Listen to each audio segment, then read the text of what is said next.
নমস্কার, আমি doctor Apratim Chatterjee, consultant intervention neurologist. Welcome to health insight.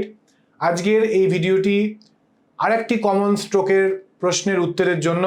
যে প্রশ্নটা আমরা সম্মুখীন হই যে ডাক্তারবাবু, স্ট্রোক তো একটা ভয়াবহ অসুখ, একটি পেশেন্ট শুধু নয় একটি পরিবারকে শেষ করে দেয়।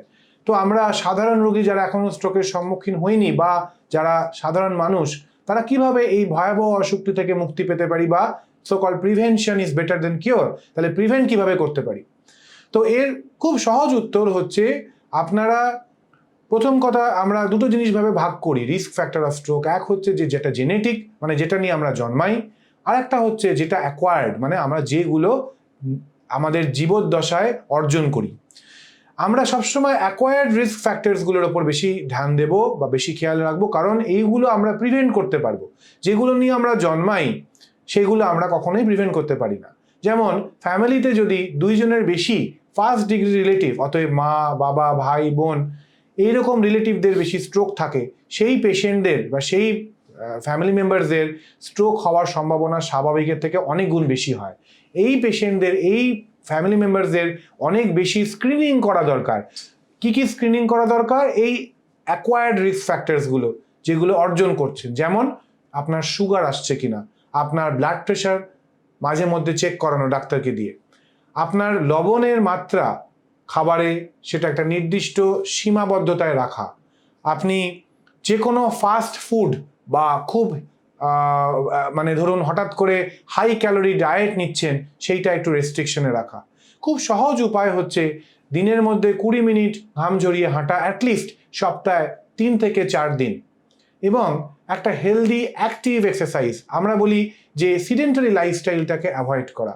আজকের দিনে আমরা জানি আইটির যুগে এসে ইয়াং ছেলেমেয়েরাও সারাক্ষণ ধরে ঘন্টার পর ঘন্টা তাদের ওয়ার্কিং আওয়ার্স খুব হেভি শিডিউল থাকে এবং তারা অনেকক্ষণ ল্যাপটপের সামনে বসে থাকে। অতএব তাদের যে ওয়ার্কিং হ্যাবিটস, তাদের যে লাইফস্টাইলটা খুব সিডেন্টারি হয়ে যায়। সেই জায়গাটা অ্যাভয়েড করার সবচেয়ে উপায় হচ্ছে ইন্টারমিটেন্ট ব্রেকস নেওয়া, একটা এক্সারসাইজ শিডিউল। আমরা অনেক আইটি কোম্পানিজকেও অ্যাপ্রোচ করি যে আপনারা আপনাদের ওয়ার্কিং শিডিউলের মাঝখানে একটা ব্রেকে ছোট যদি একটা জিমে এনকারেজ করেন বা একটা ওয়ার্কিং প্যাটার্নে এনকারেজ করেন, যেখানে যে আপনার যে কর্মচারীরা একটু হাঁটলো বা একটা এক্সারসাইজ করলো, সিম্পল 20 মিনিট হাঁটা বা 10 মিনিট হাঁটা, that can make a major breakthrough, major change. এছাড়া আমি বলবো যে আপনার সুগার যদি থাকে, এইটি একটা ইম্পর্ট্যান্ট রিস্ক ফ্যাক্টর।